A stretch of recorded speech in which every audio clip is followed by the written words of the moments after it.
Voice of San Diego podcasts are sponsored in part by a proud supporter of Monarch School and Make-A-Wish San Diego.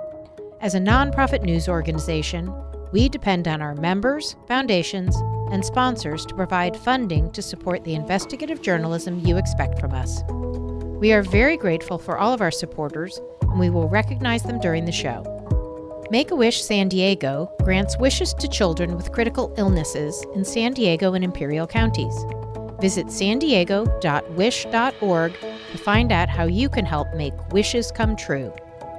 And Monarch School has served San Diego for nearly 3 decades, beginning as a one-room education center and expanding into a K-12 comprehensive school designed to educate homeless youth.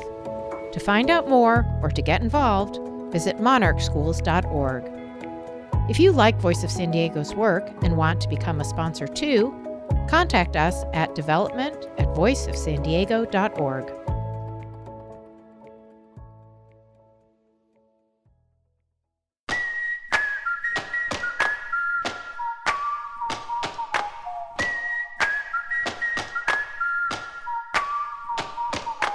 Hello to our friends listening on News Radio 600 Kogo. This is the Voice of San Diego on the radio, and I am Andrew Keatts, joined by my friend Sarah Libby. What's up?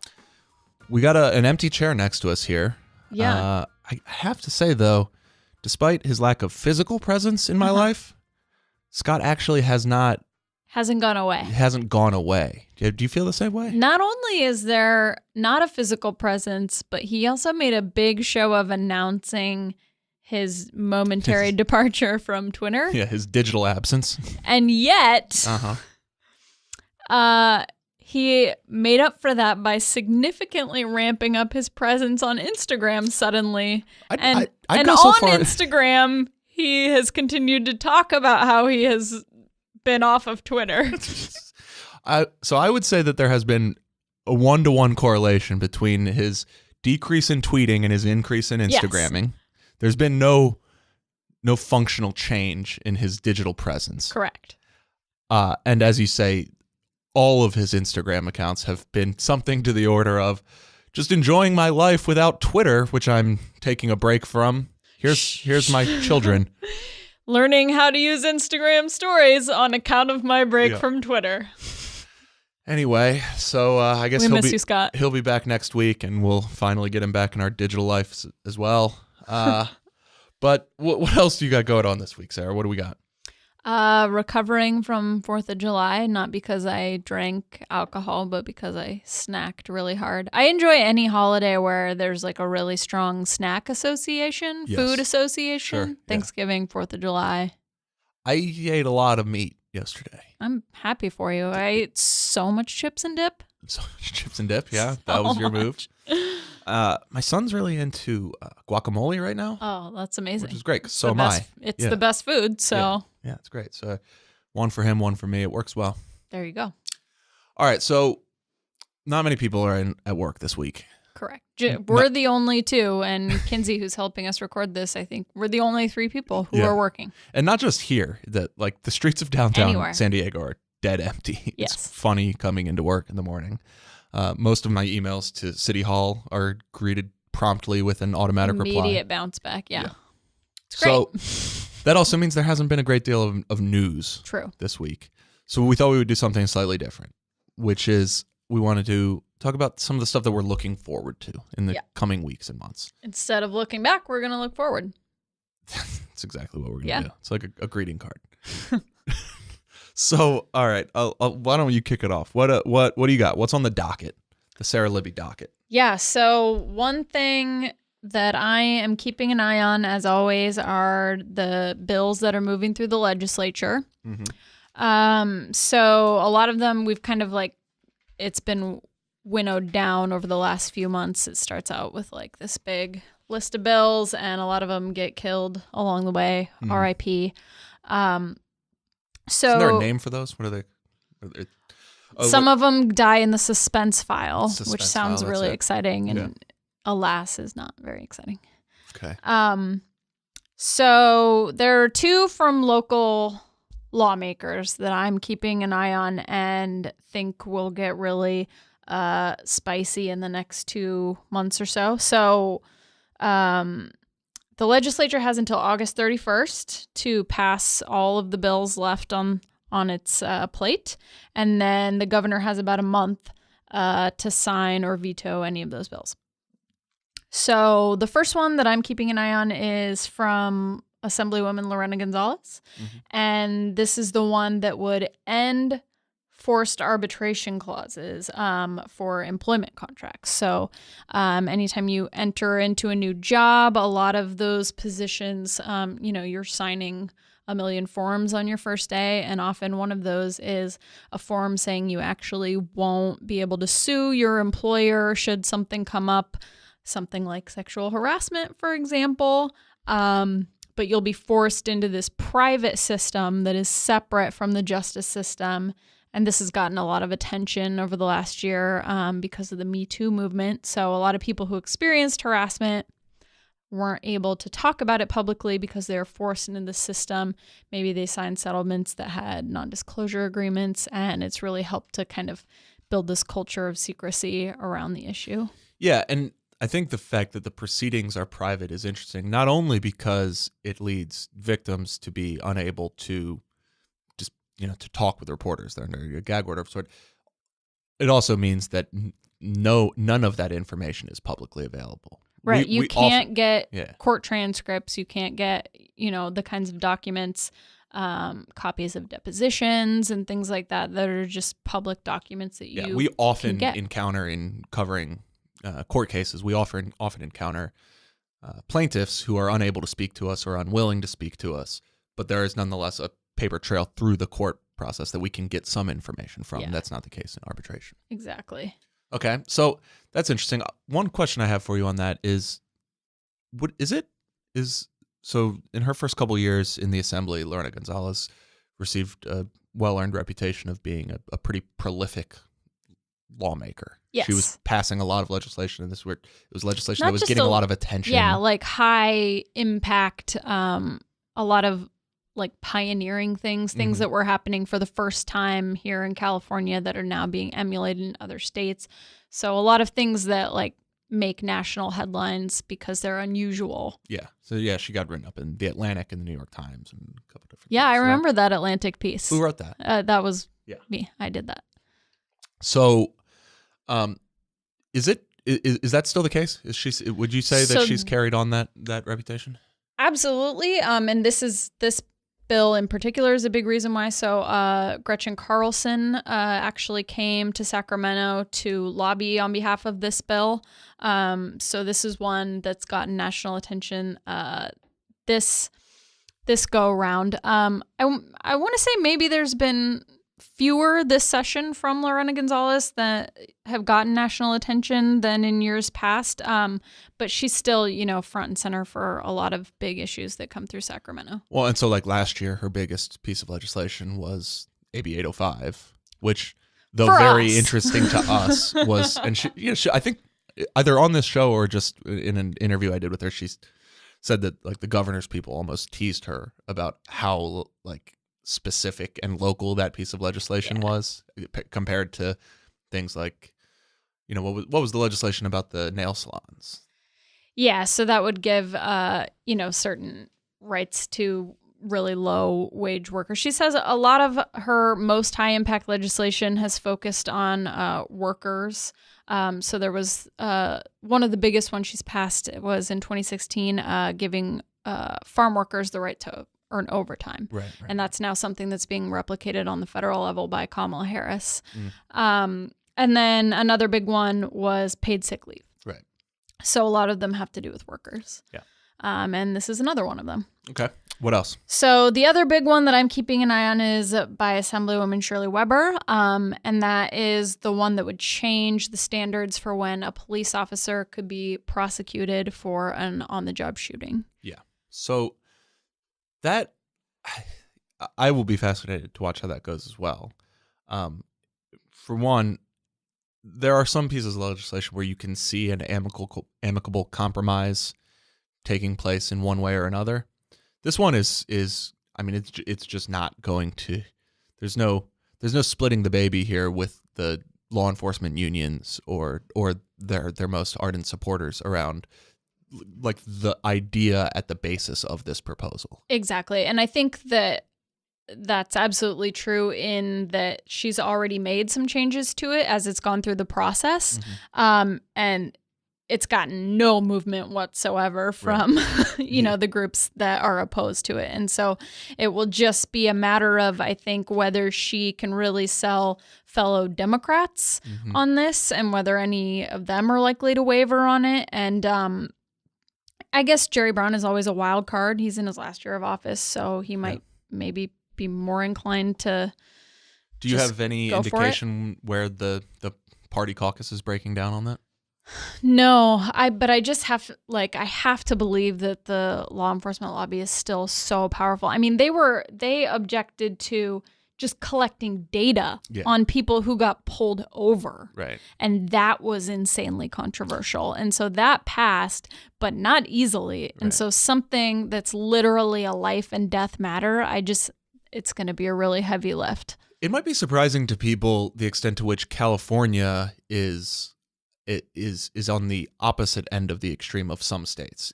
Some states that are certainly more conservative than California, Texas and Florida, for instance. You have not completely open, but relative to California, significantly more open access to personnel files within within law enforcement. So we basically can't get anything. We can't. And that's that's another bill to watch, is not one by a San Diego lawmaker, but there is a bill in the legislature that would seek to open up some police misconduct records. Right now, if an officer is disciplined, the public doesn't have a right to know virtually anything about it unless it goes through the courts and it becomes public record in that way. Right. But you can't just request misconduct proceedings or documents or anything like that. And so it's very, very secretive in California. Did Liam ever tell you his Florida man theory? Yes, I think it's a good theory. It's a good theory. So Florida man, for anybody who's spent time on the internet, is aware that there's a whole genre of wacky story in which the basic brunt of it is something wild happened in Florida. Yeah, Florida man walks into 7-Eleven covered in snakes and pours himself extra large big gulp. Perfect. Yeah. If you did that on the fly, kudos. So Liam's theory is that Florida is no more or less weird than any other state, but by virtue of their radical open records law, we have vastly more access to their wackiness. I want to amend. I think it's a good theory, but also, of course, Florida people are weird and probably weirder than everyone else. Yeah, I would accept that as a friendly amendment. Much easier for us to know about it. Yeah, exactly. All right, here's what I'm looking forward to. July 16th is the day. We have joked about this in many different directions. The joke always being that, of course, the city will not come to any final decision on short-term vacation rentals. Because why would they? Why would they? But so in any case, I'm looking forward to that city council meeting. So brief background. So this will be heard on July 16th. This is the short-term vacation rental grand compromise spearheaded by Mayor Kevin Faulconer after he spent the last few years sort of removed from this. Very hands-off. And that went great. And that was bad. So we'll see if this new approach is any better. Here is it can't be worse. Could it be worse? I don't even know what that would look like. I guess if it failed again, it would be more embarrassing just on account of it's happened so many times now. Yeah, sort of. At a certain point, it would get to be good. It's like the Chicago Cubs. After losing in year 68 consecutively, that's embarrassing. But by the time you're at 85, it's okay, now we have an identity. Yeah. Now we're the ones who care. Anyway. It's our thing. Yeah. So the policy framework is this. It would allow homeowners to rent out their primary residences for up to 6 months a year and a second home year-round. It would allow home sharing, where the homeowner remains on site in the entirety of the time as opposed to letting their entire house be rented out. It would bar granny flat owners from renting out those units for anything less than 30 days. It would mandate those renting out their entire homes to get an annual almost $1,000 license to host guests for less than 30 days. And they would pay hotel taxes, a nightly, the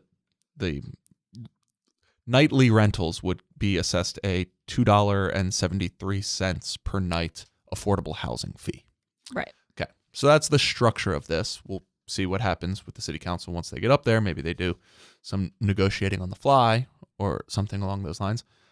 I presume we'll be in store for another 12-hour meeting where people pack the house with there's going to be some t-shirts. matching shirts. Oh, yeah. There's going to be matching shirts. I'm looking forward to that. I like walking through the City Hall breezeway when the tables are set up, giving out the shirts. Uh-huh. That's democracy in action right Yeah. there. Yeah.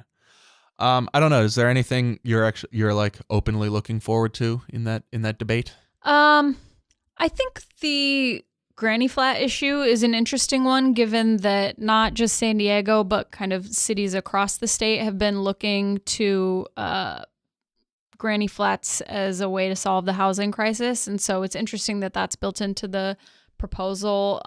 It's like they're saying, these are for housing. Yeah. They're not for making money, although it's, probably a certainty that a lot of people built those or have maintained them with the assumption that they could make money off of it and help pay off their actual home. Yeah, I might have said this on the show before, but when I was buying a house, I was very alarmed by the number of realtors in San Diego who were telling people, well, you could afford a home outside of your price range if you count the income you could predict from your granny flat as supporting your monthly payment. I don't think I ever got that pitch. I came across a lot of like very sketchily done garage conversions. Or conversions where they're like, this actually doesn't count in the square footage of the house because it's illegal. It's not real. It's not really here. Yeah.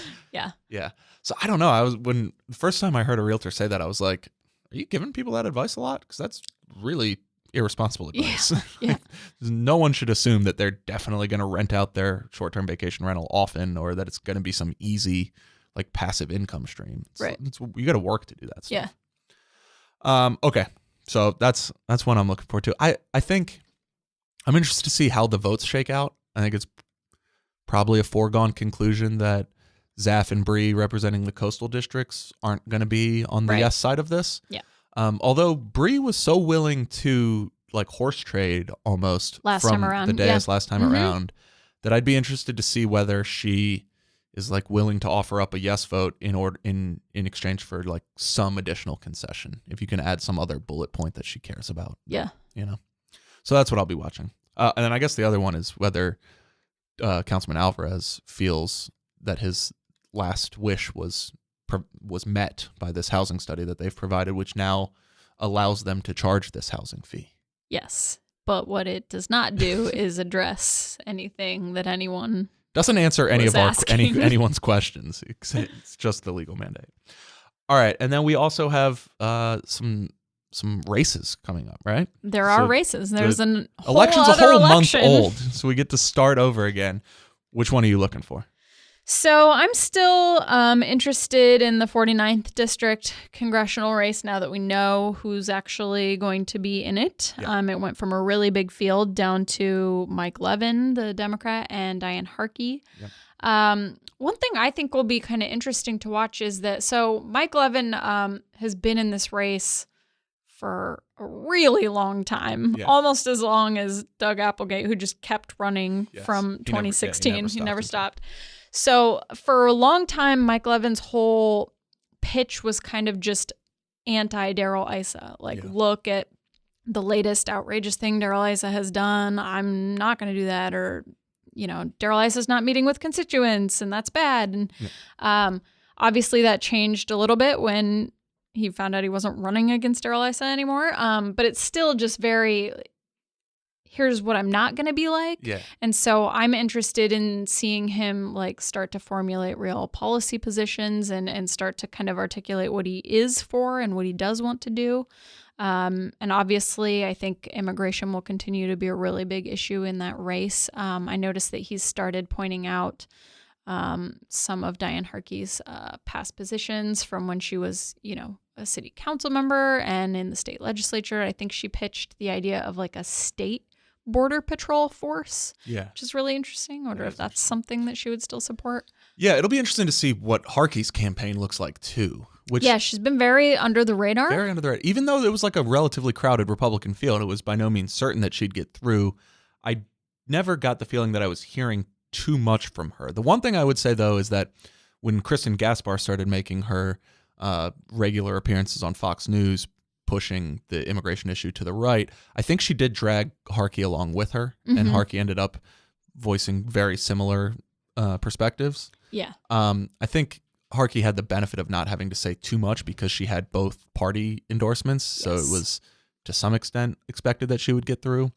But she's going to face the inverse of the problem Levin faces with Issa, in that Issa, I think it's pretty clear, was a problem here. He got out of the race, and I think Republicans' chance of keeping that seat raised as a result of it. So she'd have to some extent, distance herself from Issa, or would like to, I think. But that's not so easy to badmouth an incumbent from your party in the district you're running for. Yeah, and I mean, Trump is going to be still a huge issue. And so even though Mike Levin doesn't have Darrell Issa to run against, he still has Donald Trump. Which I think that's probably what he'll do. Essentially what he'll keep doing, yeah. And so, like you said, she's been pretty quiet. And so the extent to which she is forced to stake out how much she supports Donald Trump and whether she differs from him on certain issues will be interesting. And, it's also just interesting. This has been, Issa lived in northern San Diego County. These are both Orange County nominees.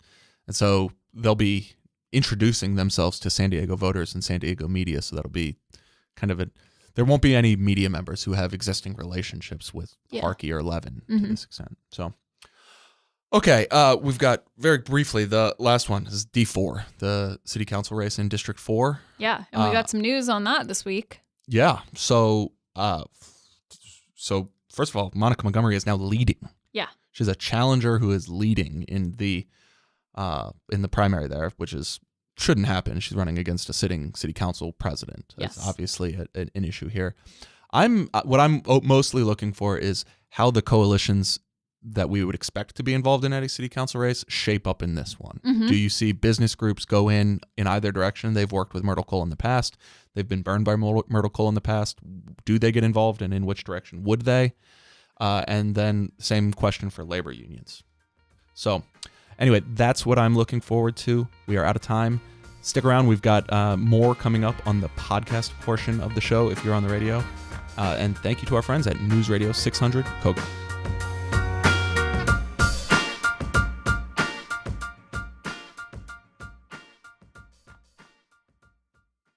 This Voice of San Diego podcast is sponsored in part by Competitive Edge Research. As a nonprofit news organization, Voice of San Diego depends on our members, foundations, and sponsors like Competitive Edge Research. We are very grateful for all of our supporters, and we will recognize their support during the show.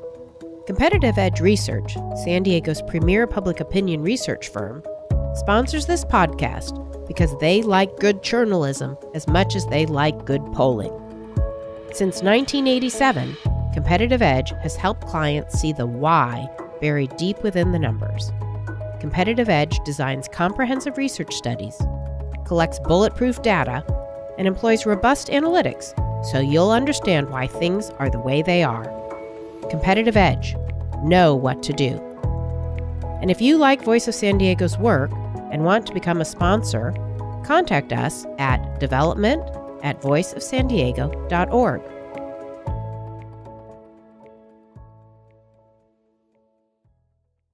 Okay, we are back.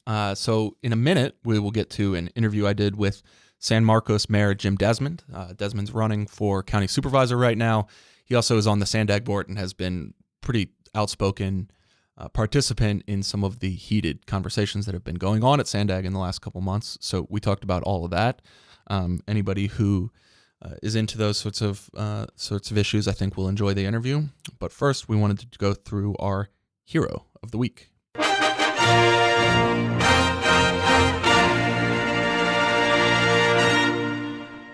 So obviously everybody in the journalism world was shaken by what took place at the Capitol Gazette last week. The 5 employees there were killed by a madman. It's obviously incredibly sad. I wanted to take the time to remember Wendy Winters. I had the pleasure of working with her at a magazine in Annapolis when I still lived out there. After I left, she got a job as a full-time staffer at the Capitol Gazette. And as was chronicled in a very moving story in the Wall Street Journal earlier this week, it appears that she actually threw her body at the gunman unarmed and is believed to have potentially saved other people's lives as a result. It's a real tragedy, and she was a good woman, good mother, good grandmother, and very sad. But very sad, but just incredible hearing about what she did. Yeah, incredible woman. So thank you. And our GOAT of the week. You lose! Good day, sir! This one, shockingly, goes to the San Diego Unified School District. So our friend Ashley McGlone keeps a close eye on the San Diego Unified budget and their finances. And so if you'll remember last year, they were facing this really big budget shortfall.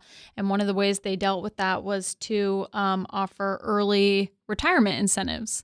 And it turned out that a lot of teachers took the district up on that offer. And we've been waiting for months to hear about how the final numbers shook out to see whether this was actually a good deal for the district and whether it actually saved money, which they said that it would. And they've said, for a really long time, yeah, it's coming. We're still running the numbers. So we got an answer this week, sort of, that there will be no answer and that we'll never know whether this move that was specifically made to save the district money actually saved any money. So this is a quote from district spokeswoman Maureen McGee to our Ashley McGlone. She said, "Last month, the district was notified by the Public Agency Retirement Services that the size and complexity of the CERT program," that's the Early Retirement Incentive Program, "make it impossible for them to conduct a reliable post-analysis without a substantial investment of additional time and labor. Therefore, the district will not be providing a separate analysis of our retirement costs as part of this year's final budget reading." Nevertheless, they are still very confident that it was a great deal, though they have no evidence to prove that. Why would we ever expect anyone to, show the math of something that was explicitly done to save money? Why would we want to know that it's saved money? I don't know, but just trust that it did. I guess we'll have to. We have no choice in the matter. Exactly. All right, that's all we got. Stick around for my interview with San Marcos Mayor Jim Desmond coming right up.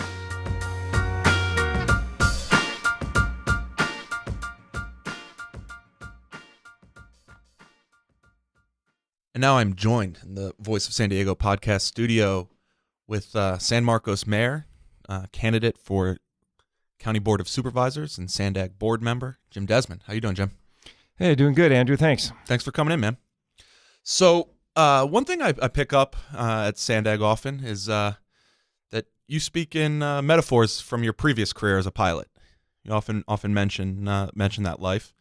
Tell me a little bit about what got you into politics. What was the transition period from what you were doing previously to this local affairs world?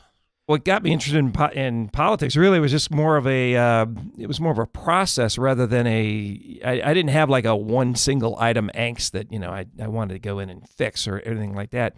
It was just I started volunteering in the city of San Marcos when my kids were in school, and I was a parent-teacher president for their school. I went as a Boy Scout leader, was on the Economic Development Board, the Planning Commission, ran for city council, and then when I go to talk to school groups and things like that, I'll they ask, how do you get to be mayor? I said, well, you start volunteering. Mm-hmm. And so that's really kind of led to the progression for my involvement with politics. And then, I'm getting to the age where it's time to start giving back. And this is my way of doing it. I love learning how all things work and then having a say in them. Yeah.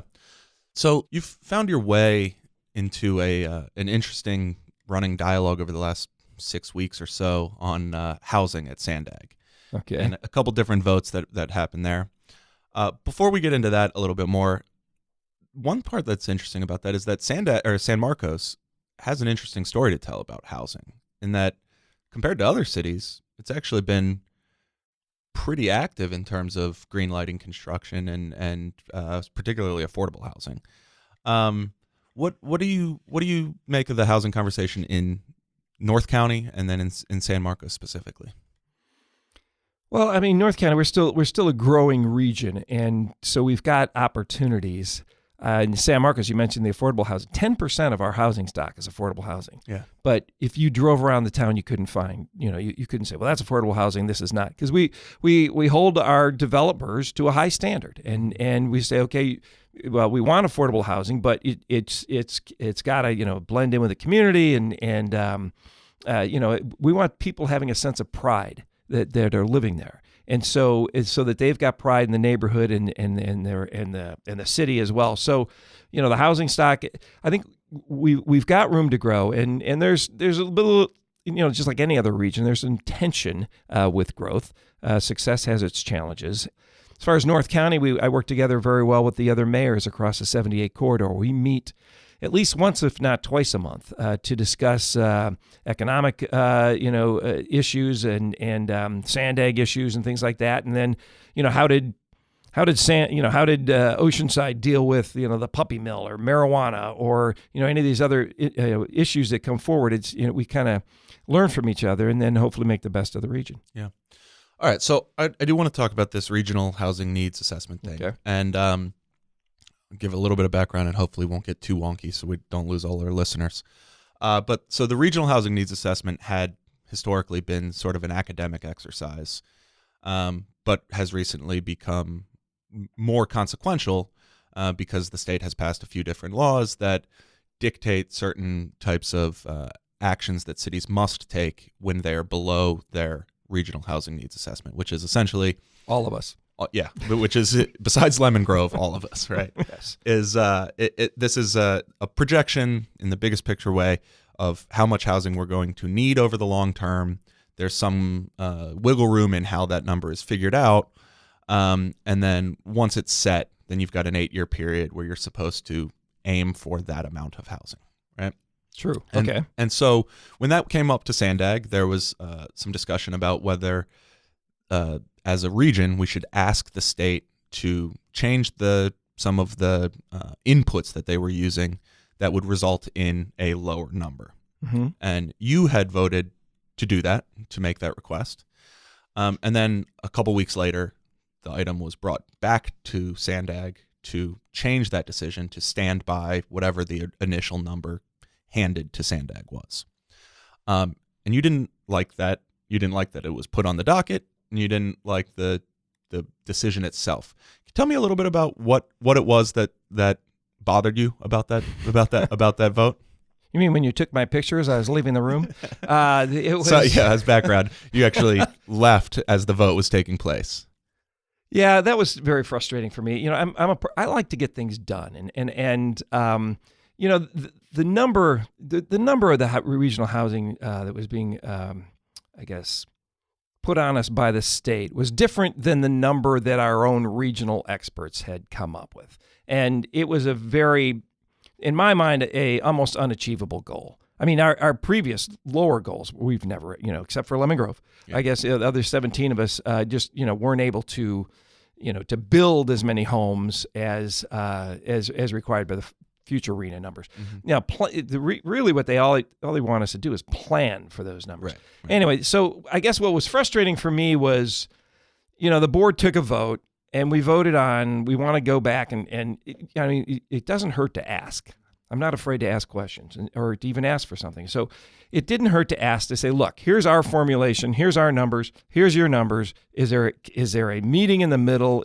Are we way off? What did we miss? Why are the numbers different? So to me, it was kind of a no-brainer. Let's go back and ask to, see why our local regional experts had a $116,000 number versus the 171,000 housing units that the state should give us. And sometimes, a lot of times in government, things are done in a broad brush, and so if things come even from the county, sometimes it's broad brushed across a county, things that get voted on. Same thing at the state, I would imagine happens. And so to me, it just seemed reasonable to go back and say, hey, can we get this number adjusted to what we think they should be? We weren't trying to get out of it entirely. Mm-hmm. So we took a vote and we made a decision, and I guess it was more about the process for me than it was the number, because I doubt that the 17 of us, other cities, are even going to achieve the lower number. And so it was more about the process and the fact that we voted and we said, hey, go ask.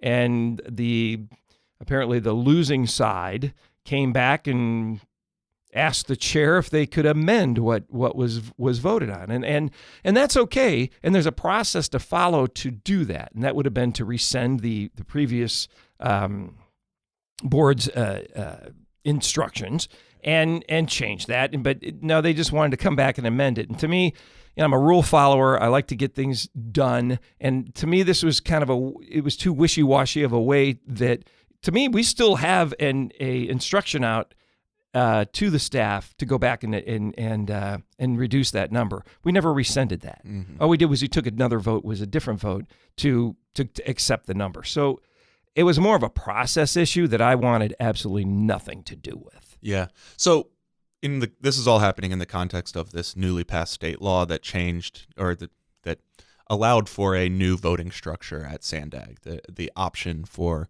cities representing over 50% of the population of the county to essentially veto what was previously a tally vote. The 17 members of the board that just each one had their one vote, unless the city had two, county had two, but theoretically a tally vote. And so it seems to me like that there's some of this is growing pains. There's new rules of the road at SANDAG. People have been given different power, different leverage points, and it's new, and we're seeing it play out. What do you like? What is it that you would want people to know about the ability for this sort of weighted vote to come in and trump was a previous way that decisions were made at SANDAG, and what is it about that you don't like, if anything? I don't know. Yeah. Okay. I'm trying to parse your question out of there. What's the problem with the new voting structure at SANDAG is the question. The smaller cities lost their voice. Mm-hmm. I mean, that's basically what happened. Is due to the new weighted vote, the city of Chula Vista and the city of San Diego has the full reign of the decision making at this point in time, and it's frustrating when you're trying to argue a point, and you get the tally vote and the majority of people agree, but then the city or somebody pulls the city or Chula Vista asks for the weighted vote, and everything gets turned over and gets to the decision they want to see. Mm-hmm. So how do you see that playing out over the next 8 or 10 years? I mean, I ask that because right now this is new, and it's like the first time somebody called for it, it was actually dramatic. It was the first dramatic thing I've ever seen at SANDAG's board, really. It's just not a place that normally has much political intrigue. And at a certain point, I assume people will start recognizing that, as you say, the city of San Diego and Chula Vista are the big dogs in the room, and they can kind of impose their will to a certain extent. I would imagine that starts to change the calculus for smaller cities on how they vote, how they look for alliances, how they think about their own decision making. Will there be a period where you settle into a comfortable new status quo, where you understand the dynamics on the board and how to get what you want, even if you don't have the same amount of decision making authority that you had a year ago? Well, I see that almost impossible. Impossible. Almost impossible. Really? Because if two cities have 50% of the weighted vote, then you have very, it's going to be hard to get anything that they don't want, through. So, which is very unfortunate, because I think region-wide, the whole premise is, when SANDAG, I've been on for like 10 years on and off, but the whole premise for SANDAG was that so that cities in the region would stop competing against each other for federal and state funds. Yeah. And so SANDAG was formed, and I wasn't around at it, but under my understanding, SANDAG was formed by, hey, why don't all we cities to get together? we put together criteria for projects, and we base that criteria on, congestion, or we base it on safety, we base it on, the greater good, whatever. And so I think that's really how SANDAG was formed, is that, and everybody got a voice. This voting structure was set up so that everybody felt like they were, at the table and had it's something to contribute and a vote that counted. Cleverly, like the idea that the metaphor I've heard is that it's the Senate and the House at once, right? Because there were technically two votes happening at any given time, a weighted vote and a tally vote. Yes, and the weighted vote was based on population, like the current weighted vote, but now. Not like the current weighted vote is a lot different than what it was previously. But so every city had, you felt like you were part of the solution. You felt like you were part of, you were representing your people, because now and so I think with that, the premise of SANDAG and how it initiated, I think, was very healthy and very good for the region and very good for the transportation system.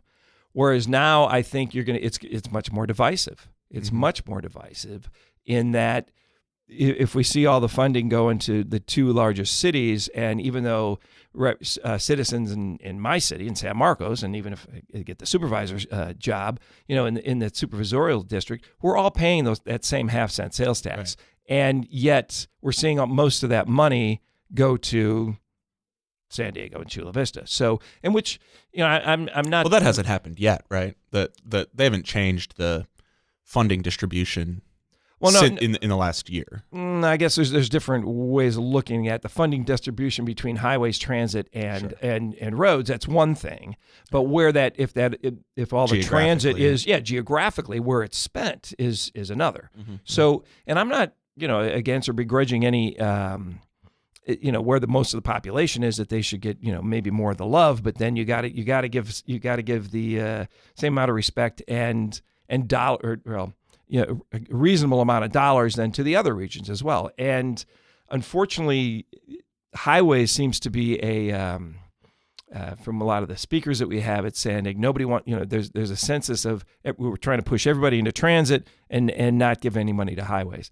One of the things that we have is it's a challenge in North County is we are growing. We're attracting young, educated families. I'm hoping that we become the next economic engine here of San Diego County along North County.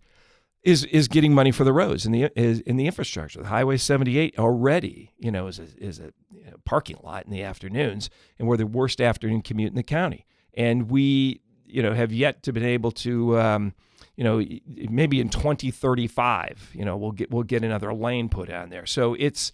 You actually had voiced some concern in the fall about the current state of the Transnet plan of finance, just how far out the projected time for highway improvements on 78 is. Yes. I think if I recall, you even said something like, I wish it was clearer years ago that we weren't going to be getting this plan, this project without another tax measure. That's true. Yeah.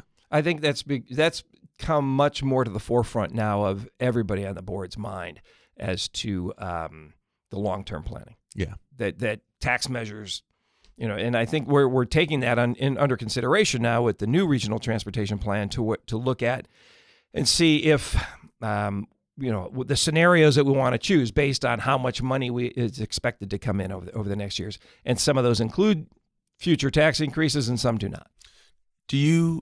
Is there any discussion going on or any interest in some sort of newly created joint powers authority in the North County that would find a way to fast track, or if not fast track, to move forward the funding opportunities for highways in the North County?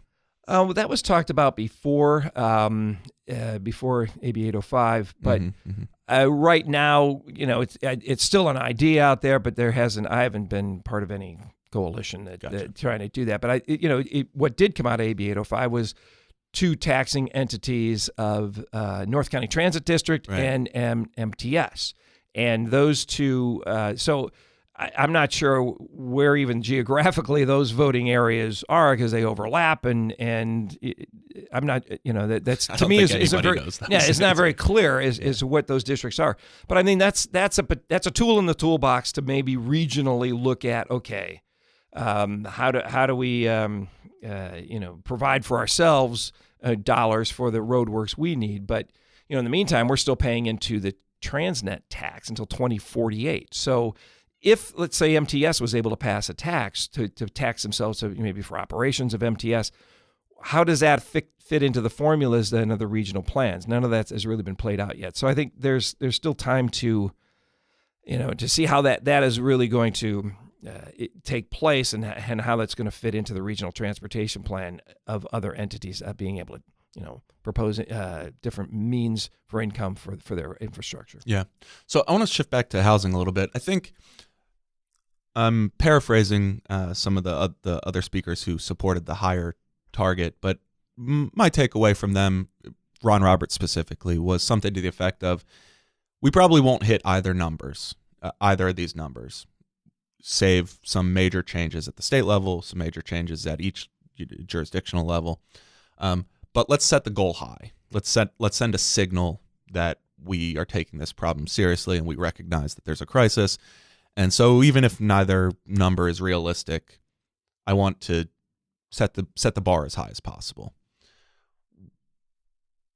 First, I'd be interested in your reaction to that idea. Second of all, I voted no.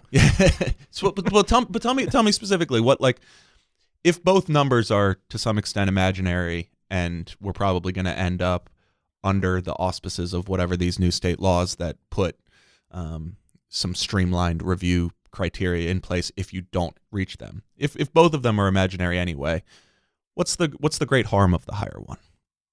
Well, why don't we pick one 10 times higher? Yeah. To me, right. where does it end? Right. So I'm a very practical, common sense kind of guy. I would rather under-promise and over-deliver rather than over-promise and under-deliver. Mm-hmm. So to me, it was just more political chest thumping. Yes, we're going to take the bigger number, and yes, we're going to take this burden on. In the meantime, you've got people trying to pass referendums to stop all growth in San Diego County. Yeah. So there's got to be a balance there. So to me, it was more political chest thumping, and by taking that larger number, I mean, we're going to do all we can in San Marcos and in North County to get to those numbers. But realize it's a planning number, so it's in our general plans. It's not actually houses and being built.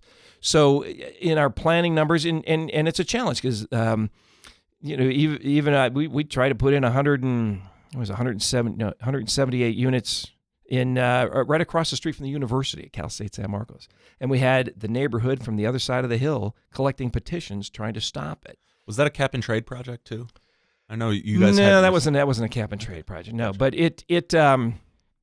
there's already pressures and resistance to any more housing or any more growth in San Diego County, and for legitimate reasons, traffic, which if we had the regional transportation system that actually worked, which SANDAG could get done, it's frustrating. And one of the things we're doing is we're pushing our workforce further and further away from job sites and where the jobs are. Most of my firefighters in San Marcos live in Temecula. We get people commuting from Hemet coming down to San Diego County. They're making their money here, but they're paying their taxes and their discretionary income in another county. So we're not reaping all of the benefits, I think, that San Diego County has a potential for. And, as we're driving people further and further away towards housing or workforce housing that's affordable, the traffic gets worse. So people's quality of life gets worse. And people's quality of life gets worse. So to pick a number that's is absolutely unachievable to me is ludicrous. So I wouldn't. How do you think this conversation plays into upcoming decisions that the Board of Supervisors is going to have to make on some of these general plan amendments? There's I don't know, eight of them coming forward. If not this summer, then early next year, right? So these are, on the one hand, general plan amendments. They do not comply with the existing adopted regulations. On the other hand, people need housing, and I think that most common argument in favor of them is better to live here than in Temecula, regardless of what your thoughts are. How do you think that this sort of housing needs assessment conversation figures into those decisions? Well, first of all, the general plan amendment is not a sin. It's a tool in the toolbox, and the general plan is really, the last time it took them 20 plus years to come up with a new general plan. So the reason the amendments are there is because the plan is never perfect.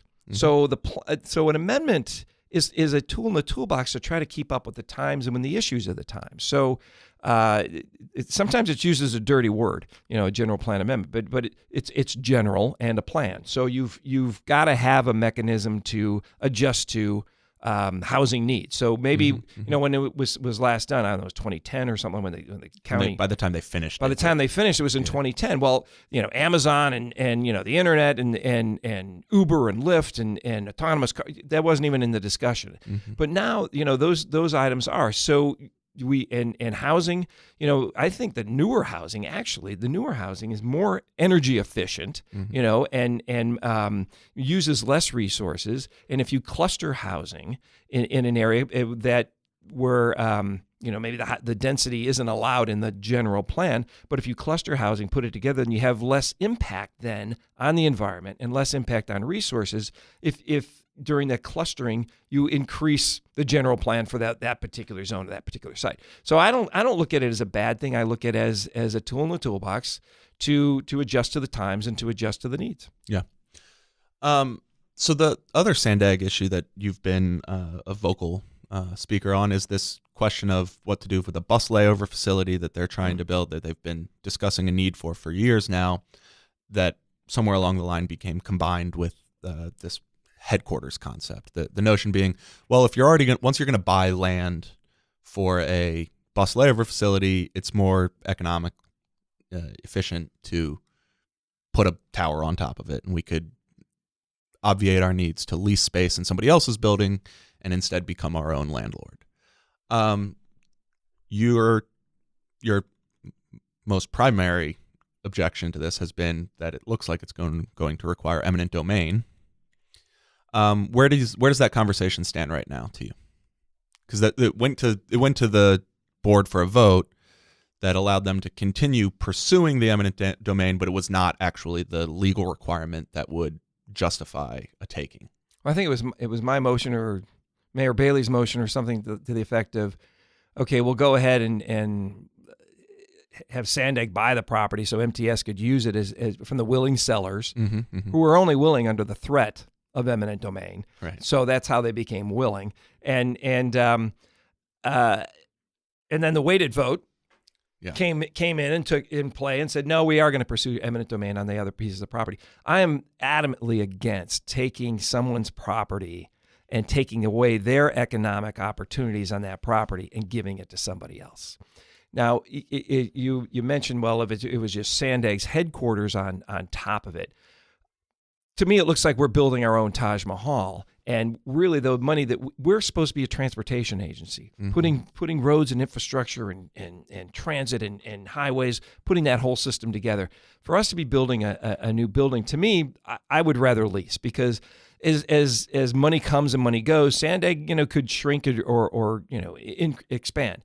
And clearly right now, unless something else happens, it's shrinking, and will continue to for a while. So do we need to buy ourselves a building? And quite frankly, just having a SANDAG office on top of that building is not sufficient and does not work with the downtown vision to put to have a high-end office building or condominiums or affordable housing, to have just that there. So I'm I've never done it, and I won't. Is to take your economic opportunity and give it to somebody else. Yeah, it sounds like, well, maybe that's your sticking point, but you're not actually. From what I hear from you, it doesn't sound like you're actually convinced. Let alone whether eminent domain is appropriate. Don't seem to be convinced that the project itself is a good decision. Which project? The bus stopover or the high rise? The high rise on top of it. No, that's not our. That is not SANDAG's purview, or we're not a developer. Mm-hmm. And even though it could be said that we might make money on this, this is not our task. And was one of the things one of the other issues I see that SANDAG has is the mission creep. Mm-hmm. We're trying to be all things to all people, and I would just like us to put together the best and absolute regional transportation plan that we can first, to make sure that's done, as opposed to trying to get into development and other areas that dilutes our focus. Yeah. I mean, the thing that doesn't seem to have featured very heavily in conversations so far is, sure, you can make a lot of money in development. You can also lose your pants in development. Yeah, that's true. Absolutely true. All right, Jim Desmond, Mayor of San Marcos, candidate for County Supervisor, board member on SANDAG. Thanks for coming in. All right, thank you.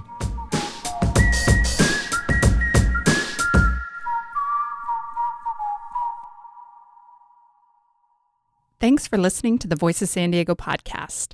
This show is part of the Voice of San Diego podcast network. Visit voiceofsandiego.org/podcast to learn more about our education podcast, Good Schools for All, and our partner shows Beer Talk Radio, the Kept Faith Sports Podcast, and the rest of the shows in the network of local podcasts.